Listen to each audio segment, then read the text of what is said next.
So you see the difference between the mindset that we have here in TP and the mindset of the regular, quote-unquote, normal world where you pay a lot of money, and this is the advice. So they had a kip, a daughter in a lot of pain, and it's a Hasidic family. Not that it matters, because it could be any family, but they paid a lot of money to go from person to person through the spiral.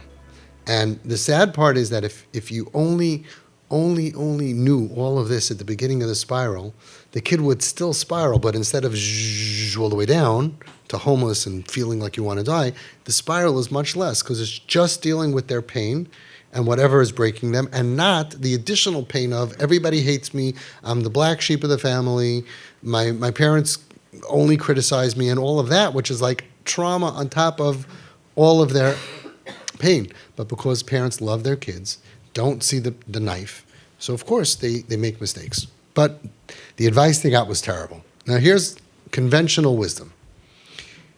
Again, we're talking about someone who's clearly out of the system, not from, suffering emotionally, not a stable human being, doesn't go out of the room and then goes out all night with all kinds of bad people, not doing good things, at risk of meeting who knows who, doing what drug, and all the things that we are, our biggest nightmare as a parent, she's there. She's out there, right? And they gave her keys to their house. And they said to her, if you lose the keys to the house, you don't get another set. Lo and behold, this klutz, right? That's what they think. This is like they're angry. They're angry at her, right? She lost the set of keys. He said, you lost keys. Now you have to be home before we lock the door, and otherwise you can't come home at night. Or if you want, you can work to pay. You know, it's like those big locks that cost a lot of money. I don't know, it's like $200. You have to come up with $200. We're not an ATM machine. We're not just going to go ahead every time you lose your keys and you're like, oh, I don't know where the keys are, right? Another 200, another 200. Where's it going to end? How's it going to end? So you go get a job, which she had time to do because she does nothing day and night. So they look at it. Look how once you turn the corner, you look at every piece, you're all like in pain hearing this and nodding your heads. And the regular world is like, yeah, of course, you see, give her an incentive to work. She'll feel good about it. She needs your boundaries. She needs your consequences. She has time, get a job, you pay for the keys.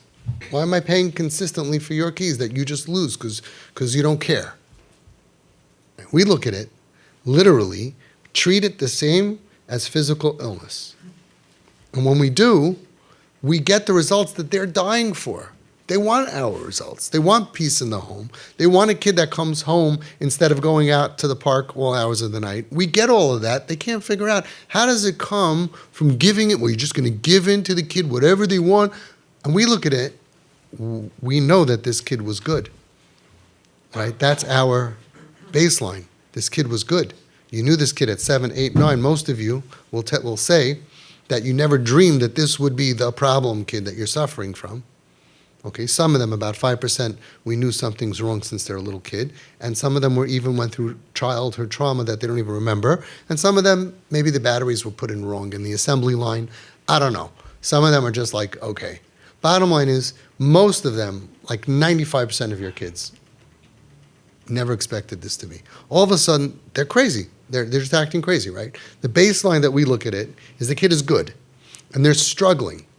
And their struggle is causing them to put their lives in danger, being pulled out into the street by one incredible concept that is a magnetic pull that pulls them out of our safe haven and puts them literally in danger, which is the pull of acceptance. That out there, the shorter the skirt, the better we like you. The more you can do bad, the more you'll find people who like you. You know how to steal cars?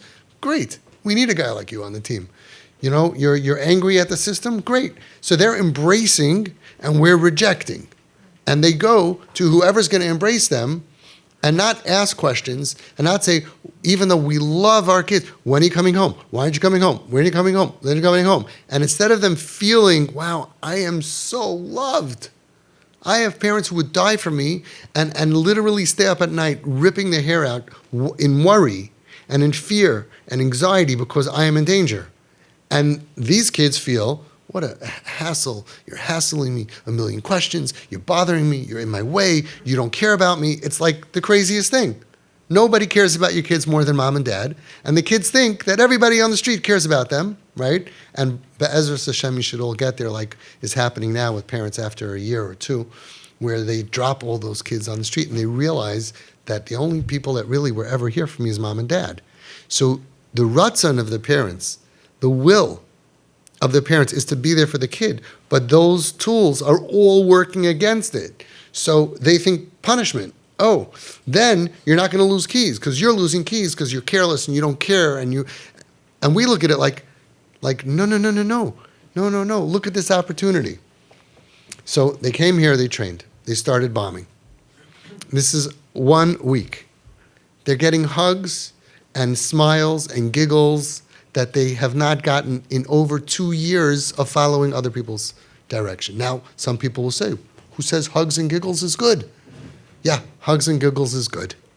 Yeah, locking yourself in the room is not good. Coming out to the Shabbos table for the first time in 2 years, and more, because they started getting advice 2 years ago, in over 2 years, yeah, coming to the Shabbos table and saying, hi, what's doing, and being normal instead of feeling attacked like everybody hates you, right, regardless of how they're dressing, yeah, that's good for their mental health. That they feel comfortable, safe being at home. It's also good for their ruchnius, which is why all the tzaddikim say, don't reject, and they will blend in their outer wear when they feel healthy and good, as we've been proving.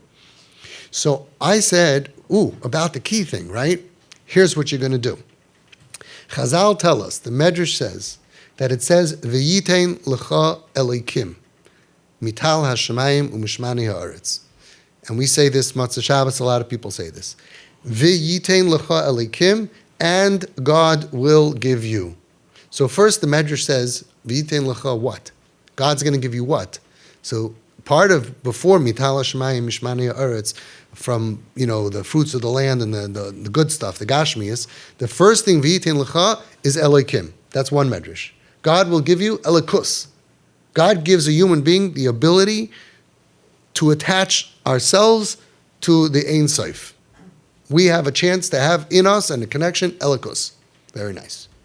Then the Medrash says, who starts a sentence with an and? Any school teachers here? Right? What would happen if your pupil starts a sentence with, and God will give you? We actually allow that in high school these days. You allow that in high school these days because you're just happy they're not texting it to you. No, we teach the younger grades not to do that because every sentence. You don't start a sentence with an and.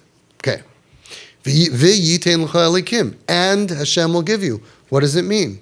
Says the Medrash, yitein v'yachzor v'yitein. And God will give you means that God will give you and then He will give you. That's what He's coming to tell you.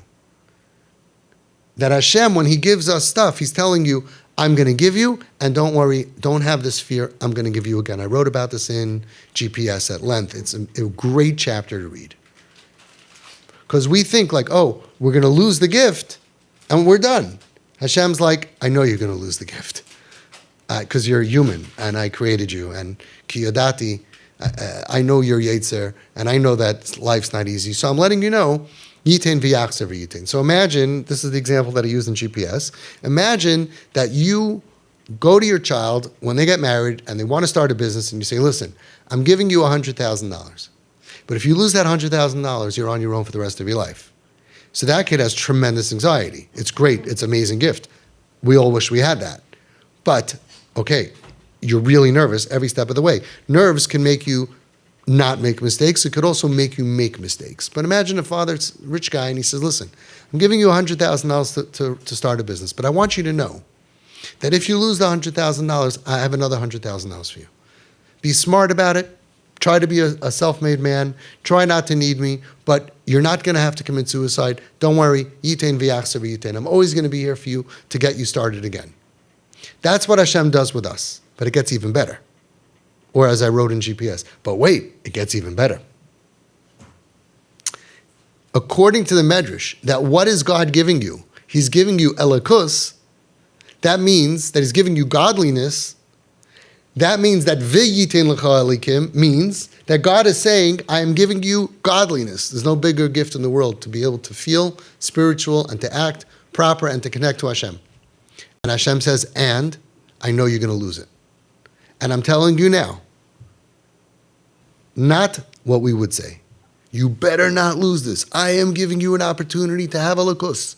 I'm giving you a lakus. I'm giving you spirituality, godliness. But if you lose it, that's it. You're a guy. You lose it, it's done. Everybody would say, good chinuch, consequences, boundaries. Let him know his life is on the line. He'll fight harder for it. Hashem doesn't say that. Hashem says, I'm going to give you a lakus, a lakusa. I'm going to give you godliness. But I want you to know fur os, as they say in Yiddish. I want you to know up front, yitain v'yachzer v'yitain. As many times as you're going to mess up, I will always be here to give it to you again. Why Hashem says that? Read the book. But that's the parent relationship. I'm going to give you yitain v'yachzer v'yitain. I said, now write a letter to your child. And look at the difference in what happens in a short time since they did this. It's not even 2 weeks. They said, we have a different atmosphere at our home. Our other kids are breathing because there's not explosions happening. There's no door slamming. There's no parents arguing with each other, one fuming, one crying. All of it, the tension is gone. We were never supposed to be a part of this problem. They wrote, dearest, pick a name. Pick a name. Pick a name. Dearest, pick a name. Okay? Dearest Chani, we're so sorry that in the past, when you accidentally, again, we're down the kafschus, we're showing the person, even if it comes out of, it doesn't matter, even if they're messed up in the head and they're forgetful, whatever reason it is, doesn't matter. We're so sorry that in the past we were so tough on you about the keys. It's true that they're expensive, but you're worth more to us than some keys. So here's a new set of keys. They gave her a new set of keys attached to a keychain, which the keychain was one of those that you can buy for $5 or $10, which talked about how much we love you. You are loved, endless, forever. A gold keychain, okay? I'm sure it's not real gold. Nobody took out, from the teeth and melted it and made it. And they attached it to this very expensive key, right? And they said, you are loved and cherished, and this is your home. And as many times as you might accidentally lose this key, we will always provide you with a new key because this is your home. I said, if you wanted to do this thing where you're punishing, which I don't agree with any of this, but if it's about, I don't know, something minor in her life, fine. But access to your home means because you lose the key, you're now homeless. You're living in a place where you don't have access, you lost access, you got to go. But she can work. If she could work, she'd be working. She's a kid in pain. She's not a kid who's lazy and stupid and doesn't realize that, I think I should do something with my life. So it's like telling someone in a wheelchair who can't walk, oh, okay, fine. Run around the block and then I'll give you keys. They can't work. How do you know they can't work? Because they're not working. The whole shift of the way we look at kids, don't you realize this kid is in a wheelchair of life? There aren't enough symptoms to realize it. And now we keep on thinking that they need encouragement. They don't. They need support. See the difference? They don't need encouragement. You can do it. You can do it. Right now, maybe they can, maybe they can't. We don't know. But when you support them, then when they can get out of that wheelchair of life, they will, and they always do. They always do. They need support. So now it's yitain v'yachzer v'yitain. It's godly. You are a part of our family. This is your home. You will never, ever lose access no matter what you do. Oh, so you should burn down the house. And that's the attitude of the other people because they can't imagine what happens when you do this correctly under guidance as part of a whole thing. You can't just do that and still be angry and so whatever. You got to take out the knives. You got to stop the war. You got to write that first letter, which explains what we're doing. It's part of a process, right? But now, within 2 weeks, they no longer have anger. So far, in 2 weeks, they don't have cutting herself and banging your head in the wall out of the frustration of feeling hated. Will it continue forever? I certainly hope so. I expect it to. And if she does cut herself or bang her head on the wall or drink to the point of passing out, it's going to be because of somebody else or the past, not because of mom and dad. We're not going over to somebody whose life they don't see any future and then punishing them and saying, well, or as we say, pick on someone your own size. They can't. So there's such a little example of this key is really sometimes it hits this is the difference between night and day. This is the difference between understanding a kid is in pain and doing their best. And they also make mistakes within that. That's true. We also make mistakes. All of us make mistakes, but they're not that way because they're making mistakes. They're not bad, lazy, or stupid. They're not too bad, lazy, or stupid to recognize that nighttime is for sleeping and daytime is for being up. That's not why they're dysfunctional. Something happened. And we're healing them with support. So now comes this beautiful keychain with a letter apologizing because we, even though it was not our fault, bad advice. But the kid for years is thinking, why don't you realize that I'm doing the best I can? Why can't you see the knife, the handle? It's invisible, but don't you see what happened to me? Like the kids who go and they tell me, they got schlepped to therapist after therapist when they're with the hoodie over their heads and they're just going, and they're looking up and they keep on thinking and they tell me this. They say, they're looking at the wall and they see all these awards and they're like, why can't you tell me what's wrong with me? Why don't you see what's wrong with me? I see it, me, little me, not professional. I could see pain. I could see based symptoms, behavior, but I could see it on a person's face.